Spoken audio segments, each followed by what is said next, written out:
Hello there, you're with NDTV. I'm Maha Siddiqui. India and the United States have hit the speed pedal on their tech partnership. With an eye on China, clearly, the partnership needs to be trusted, in the words of President Joe Biden, and with an aim to keep it secure and free. One that can't be used for hegemony and coercion. Under iCET, which is the initiative on critical and emerging technology, there are several pillars to this partnership, ranging from semiconductors, manufacturing and packaging, to artificial intelligence, quantum computing and even space. So what is the ambit of this partnership between India and the US, and how far have we gone in this partnership so far over the last 1 year? Vishnu Shom breaks it down for us. It's been called a technology partnership for the future. And if you look at the final outcomes mentioned in the joint statement of Prime Minister Modi's visit, it's clear that high-tech is at the heart of what India wants and what India appears now to be getting. The big takeaway, semiconductor supply chains. Micron technology will support India's semiconductor mission with an $800 million investment in a new $2.75 billion semiconductor assembly and test facility in India. Lam Research will train a whopping 60,000 Indian engineers on semiconductors to accelerate development. India's digital economy is based on smartphone technology. Digital governance depends on it, quite apart from e-commerce or hundreds of other applications that power our lives. We are now in a 5G universe, but the future is 6G, and this is where India and the US will collaborate. India's Bharat 6G and the US NextG alliance will now co-lead this public-private research. So what is 6G? What are Open RAN systems? That's what we're going to try and explain. Well, Open RAN refers to a more flexible architecture to existing cell phone networks, a new industry-wide set of standards that are needed to connect smartphones and other devices to the internet. And 6G, well, that is truly transformative. With massively increased bandwidth on offer, 6G will be able to support autonomous driving, 4D navigation maps, new sensory experiences like immersive extended reality and high-definition holograms. The future is here. India and the United States are also now looking to step up cooperation in quantum, advanced computing and artificial intelligence, joint research, joint development, joint commercialization. Google is a key partner in the process, working closely with the Indian Institute of Science to collect speech data for artificial intelligence models. But forget about the science for now. There are already plenty of applications. Computers and mobiles, transistor technology, lasers, microscopy, global positioning systems, MRI machines in hospitals and healthcare centers. Another area of collaboration, India's Department of Atomic Energy is investing $140 million in the US Department of Energy's Fermi National Laboratory to co-develop the Proton Improvement Plan 2 accelerator for the Long Baseline Neutrino Facility. While the overall strategic relationship between India and the United States may be a primary focus, it's the investment in life-altering science and tech which impacts billions that may end up being a key bedrock of the equation between the world's oldest and the world's largest democracy. Vishnu Shom for NDTV. So what is this tech partnership likely to look like, and geopolitical ramifications of it as well? We'll be discussing all that with our guest, Pankaj Mishra, Indian essayist, novelist and socialist, political figure as well. Dr. Shubhi Chaturvedi, tech and policy expert, global SVP, Chief Public Policy Officer in Mobi Group. Nisha Acharya, advisor to Biden administration, former Director of Innovation and Entrepreneurship for President Biden. And we'll also be joined by Pawan Goenka, Chairman in Space, former Mahindra Group. But first, let me go across to Mohandas Pai, who we spoke with. And the first question I asked Mohandas Pai was on the tech partnership, largely Mohandas Pai, as the two governments have said that they can only be facilitators. It has to be taken forward by the industry. Then how do you see both sides, the industry on the US and Indian side, being able to take this tech partnership forward? Well, I think the technology partnership is in software and hardware. As far as software is concerned, of the 6 million people working in software in America, 1 million are Indians. Of the 5.5 million working in India in the export industry, 3 million work for American companies. Out of 10 million working for American companies globally, 4 million are Indians. And 60% of global outsourcing in software comes to India in services. And also, we must know that out of $132 billion of capital that came in from 2014 till 2023, approximately $70 to $80 billion has come from US companies to startups. We are the third largest number of startups in the world with $500 billion of value created. So the links in software between US and India is very, very good. We have more than 1,600 GCCs, Global Capability Centers, 450 labs of technology companies from the US. And I think Bangalore and Silicon Valley are very close together. Bangalore has more people working in technology than Silicon Valley. So in software, we're very good. Maybe in technology, we're 2 years behind the United States because of universities don't invest, government does not give the money. Now in hardware, we are way, way behind. America has got a very sophisticated chip design industry, chip manufacturing industry, even though they outsource it. A lot of the technology work happens there. India doesn't have it. India has to build the chip industry. We cannot have a chip manufacturing industry of such sophistication like TSMC, which will build up packaging, which will build the base. Hopefully in 10 to 20 years, we'll have a decent, good industry of some size. I think we're going there, but we have 300,000 chip designers, testers, and embedded software people in Bangalore, the largest collection of human capital in the chip area in the world. 280 chip design companies are there in Bangalore itself. Intel has about 20,000 people, I think, in Bangalore. So I think these are all very big numbers. Now that agreement for technology with NASA for space is very good. Artemis sending a man on the moon, I think is very good. With GE engines for getting technology for the engines for our defense is very good because they'll give us sophisticated technology. We suffer in aircraft engines and other engines because government has not spent enough money in R&D. It's only been run by DRDO and the public sector. The private sector has not been involved. Now the private sector is going to be involved. Now with America opening up defense technologies to India, private sector will get involved. And with our airline companies putting 1,000 to 1,500 aircraft orders totally over the next many years, I think the MRO industry and others will come here. So I think this is a very good augury, very good start has happened, and we'll have a very deep, high-quality technology partnership with the US. All right, but Mohandas Pai, clearly this tech partnership is being propelled with an eye on China. In that context, also, I want to understand, going forward, how do you see the partnership between the two sides on a specific area of artificial intelligence?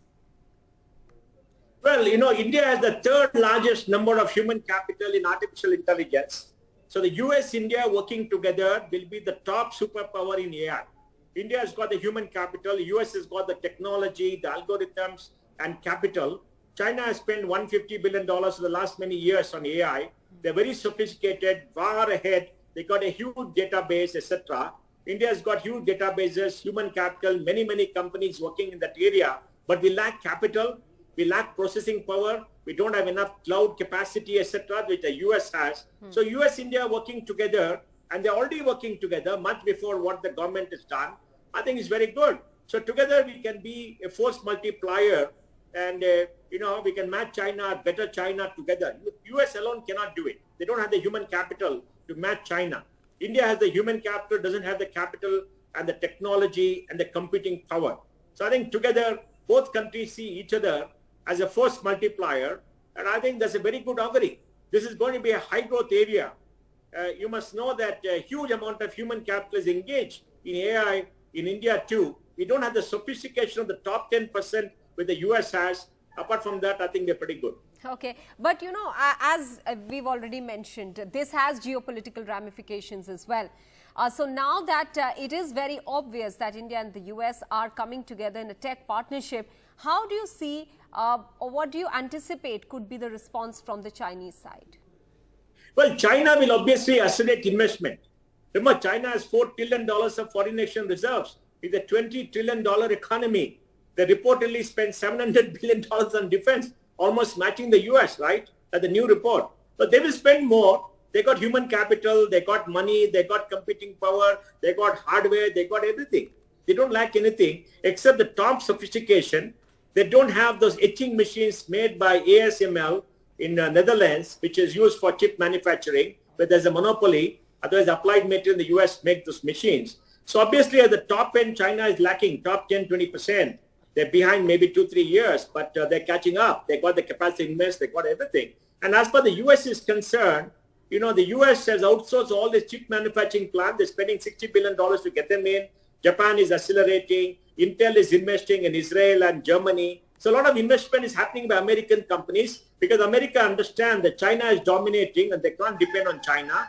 So I think they need India as an ally. India needs the US as a counter to China to make sure that we don't get knocked out of this industry. And I think there's a symbiotic relation from the few. Of course, there'll be an acceleration in investment in AI and other top technology in the United States and China.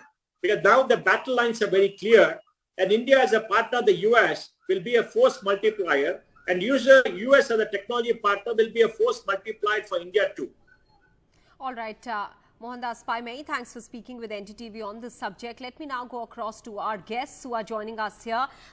Pankaj Mishra, Dr. Shubhi Chaturvedi, Nish Acharya, and in a bit we'll also be joined by Pawan Goenka. Dr. Shubhi Chaturvedi, sorry, coming first to you. Both sides, you know, as far as industry is concerned, and as we've pointed out that the governments have said that the industry needs to come together, both sides work in different environment.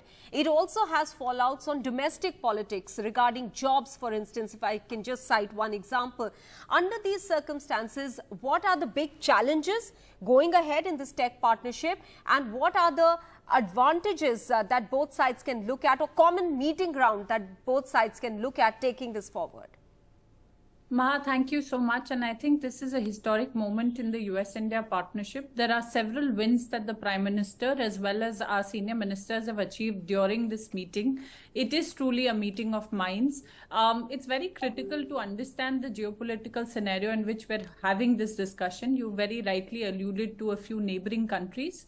The most essential part is that this visit did not happen only on the back of G2G conversations. There are a lot of business chambers that work together to ensure that there was some alignment that was already in place between the two business communities. So we were, as InMobi, leading the working group 7, which was for inclusive growth, entrepreneurship, startups. And one of the most positive agendas, it was being led from the US side by Lockheed Martin. From India, the overall chair was Mr. Chandra from Tata Sons. What goes on behind the scenes, where you engage, where you build bridges, where you align, and you develop a positive agenda to ensure that the benefits are percolating. So when you mention jobs, the Micron deal alone will create 5,000 direct jobs, about 15,000 community jobs. And it's very, very important to parse even what Vishnu mentioned earlier, the iCET partnership. It cuts across quantum, it cuts across deep AI, it cuts across partnerships of space. So when you talk about opportunities and challenges, it becomes incumbent for the government to create a responsive, consistent, resilient, one-stop shop kind of a program where business goes back to them and says, we've made this progress. These are the areas which may be long-term, mid-term, and immediate policy asks, which can be now untangled because there is a relationship of trust. I'm seeing this not just as a meeting of minds, but as a startup. I come from that world. So you're seeing a founder and a co-founder mindset where both governments are working together. And when it comes to business, it only thrives in an environment of trust. So for when, with governments, what we seek is, can we get that access? Can we get that platform? Is business in the room? And then once business looks at use cases, I've never seen a better blossoming of alliances and partnerships. So not only are you looking at direct investments in the form of Sanad Micron, factory, which will look at packaging. The honorable ministers talked about 10 years from now, we look at the first production of fab as well. And that's a huge milestone. So not only do we need to look at it in terms of what are we gaining immediately, the AI market alone is about $2 billion by 2030. By 2029, you're looking at the semiconductor industry crossing over $1,000 billion. So you cannot afford to not be an active contributor as India. And those are the building blocks that we are setting up with the first, deep tech partnership that will look at initially packaging and processing, and then eventually the actual manufacture of chips. So I think this has been a extremely strategic partnership, which has built alliances, which has created an environment of trust. And that is most crucial for business to unlock opportunities. All right, and we'll be specifically talking about the semiconductors and chips in a segment later on. Right now, let's look at the overarching issue of how this collaboration going ahead is going to take place. Nisha Acharya, now specifically, and Dr. Shubhi has referred to it as well, issues like job creation will also be very significant as far as this partnership is concerned.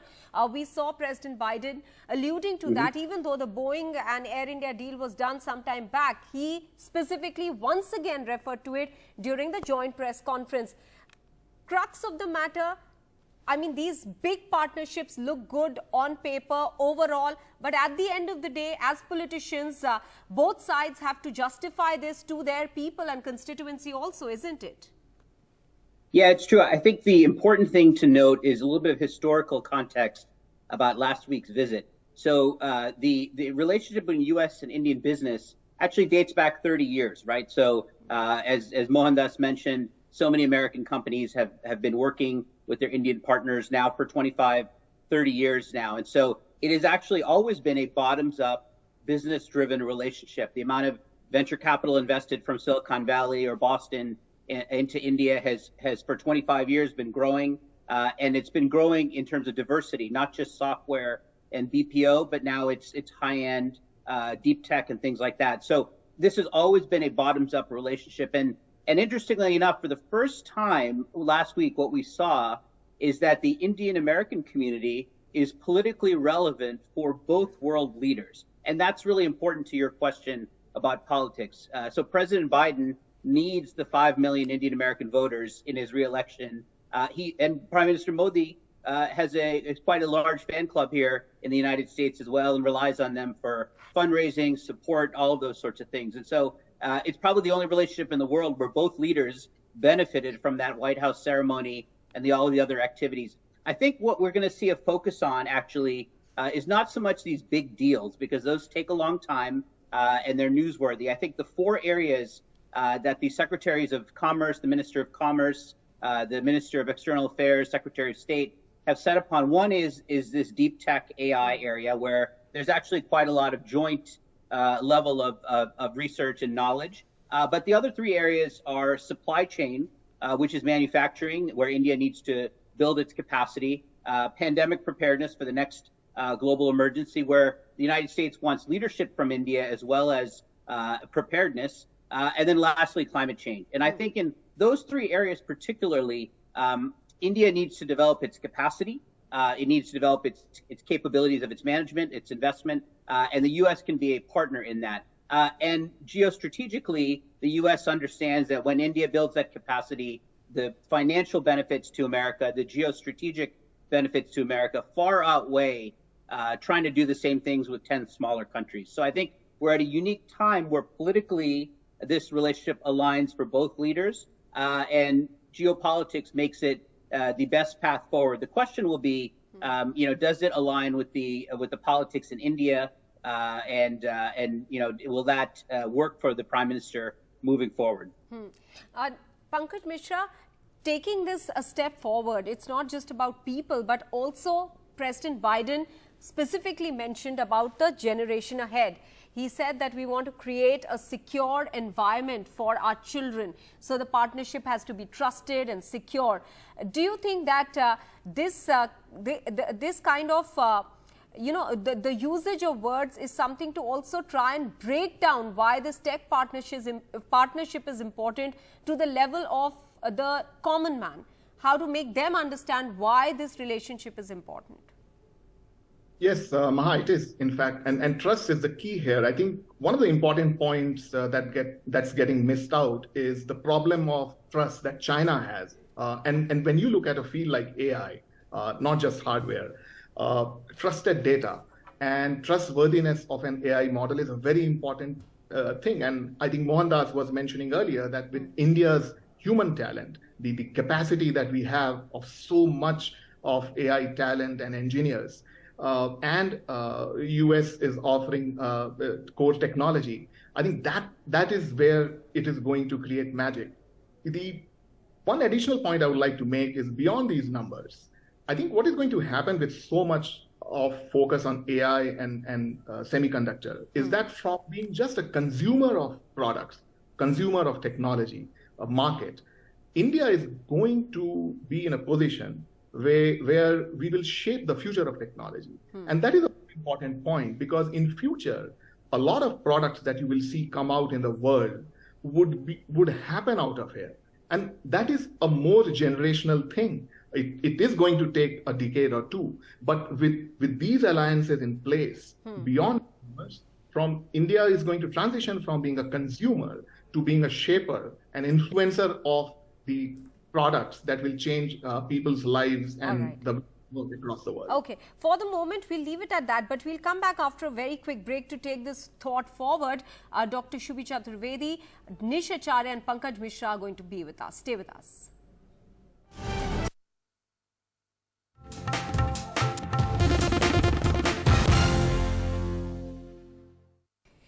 Welcome back. We are discussing the tech partnership between India and the United States that both sides are looking at taking forward under iCET, which is the Initiative on Critical and Emerging Technologies. Now, it has several pillars to it, from semiconductors, manufacturing, packaging. We've seen one step going forward there with Micron starting a unit now in Gujarat that was announced during the Prime Minister's visit to the United States. And those pictures that are playing out, in fact, was the meeting that Prime Minister Modi and President Biden held with the industry leaders from both sides, India and the US, in the White House on the 23rd. This was largely to bring the industry of both sides together on this partnership under iCET. Now, as I was talking about the pillars, several pillars, quantum computing being one of them, AI and space as well.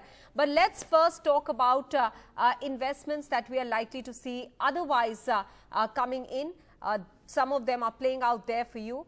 And also, let's quickly now take this thread forward to how it's going to be, how are professionals now going to be helped on both sides as far as mobility is concerned, because that's going to be extremely important as well. So one step that the US has taken is first of all on the H-1B visa category, which is largely for professionals, where now they have mentioned that on a pilot project they will look at whether these visas can be reinstated or can be refreshed within the country itself.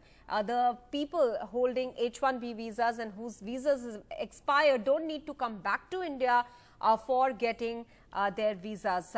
So that is one step that has been taken, a welcome step, considering that visas has been a big issue between the two countries over the last 2 years. But how far are we likely to see this helping in this tech partnership as well? Let me also now bring in our other guest who's joining us, Pawan Goenka, Chairman in Space, ex-Mahindra as well. And we also have with us Pankaj Mishra.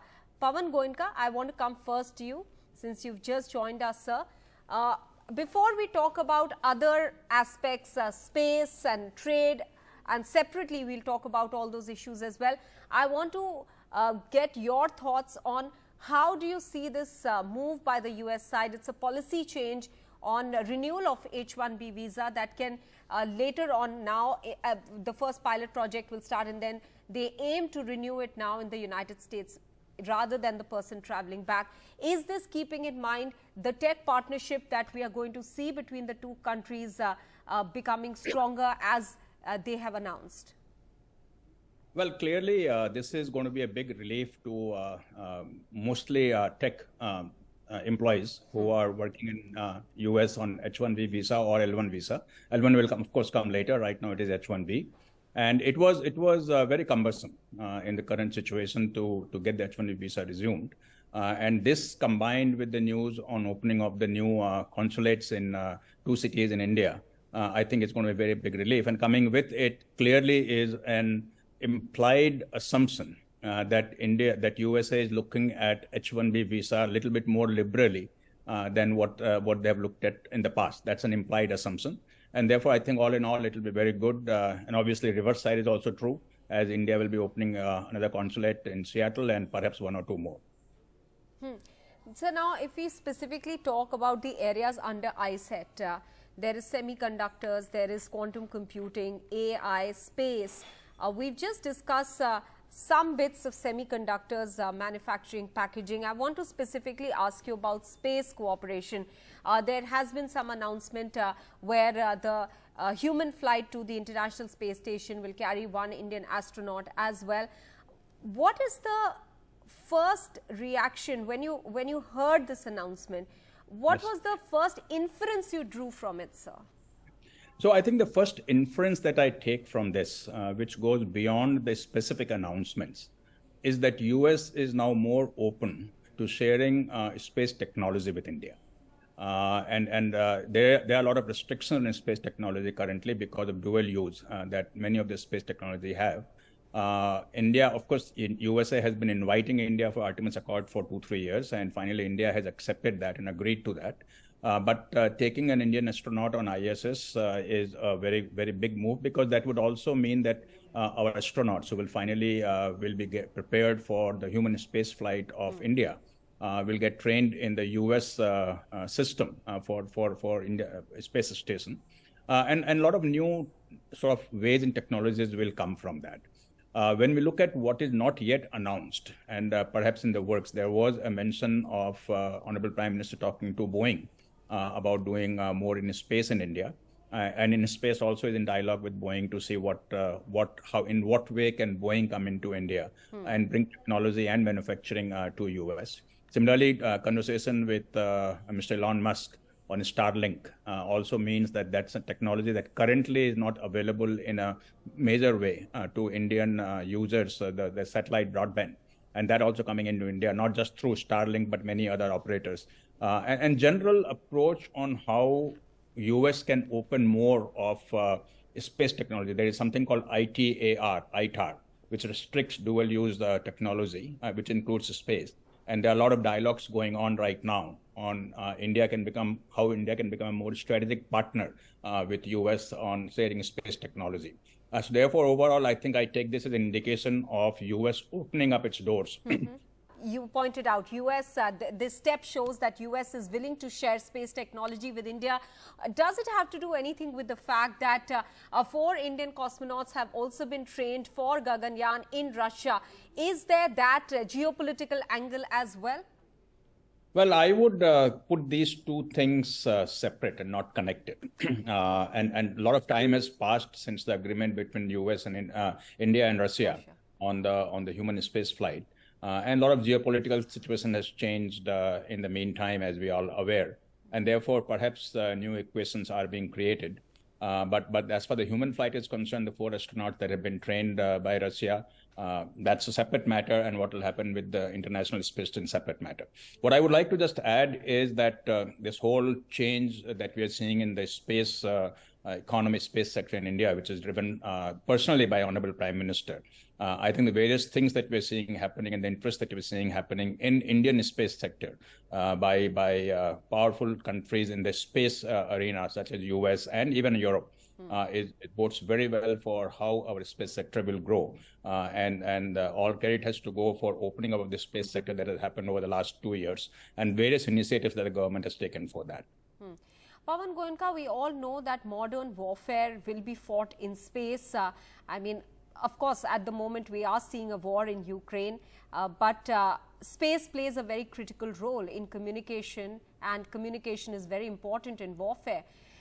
Do you see these changes in the tech partnership or the moving ahead in the tech partnership very critical in being able to thwart some of the plans that countries who are showing aggression in the Indo-Pacific, specifically China, being one of the biggest reasons for the coming together of India and US in the tech partnership specifically?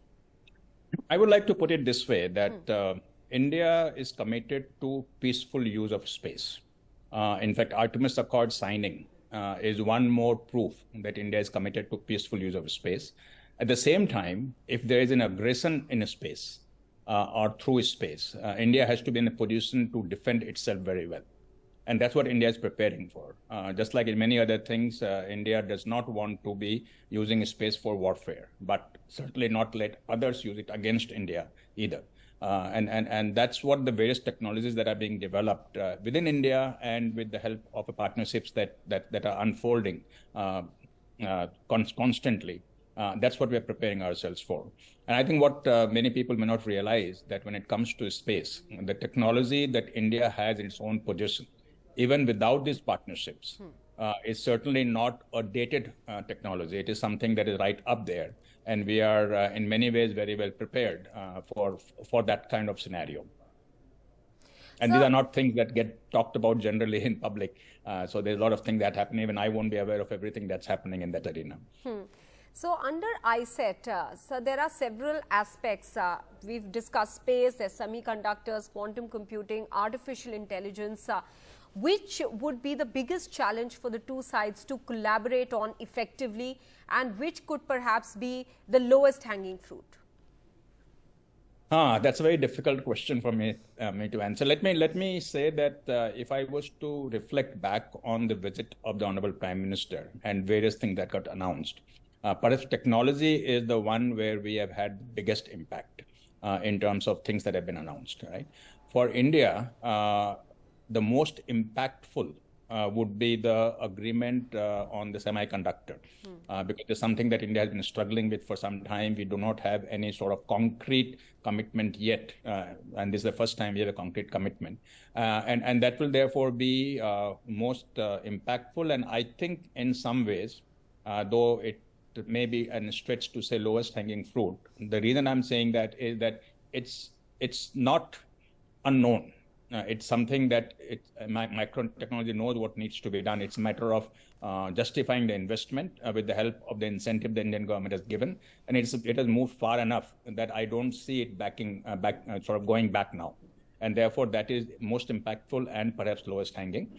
Where I would see, and many of the other things are kind of in the R&D phase. For example, the smart modular reactors that is being talked about. That could be very useful technology for India for its energy needs, especially clean energy needs, and where that goes in terms of R&D and when can it become a potential application for India remains to be seen. But those are kind of things that we will see happening. AI is an area where, and I'm talking artificial intelligence, not America and India. AI is an area where clearly it's a constant collaboration. So it's not something that will happen as a 0-1.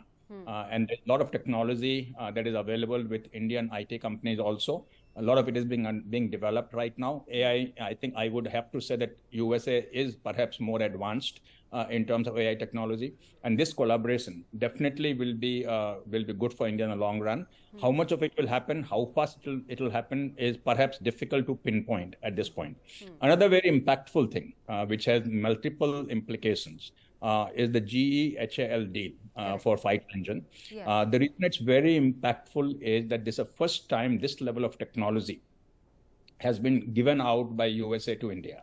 And that's what makes it very important. And just like I talked about in space, that also means in defense, US is willing to open more of its gates to allow its companies to share technology with India. All right. And therefore, that's also very impactful. All right.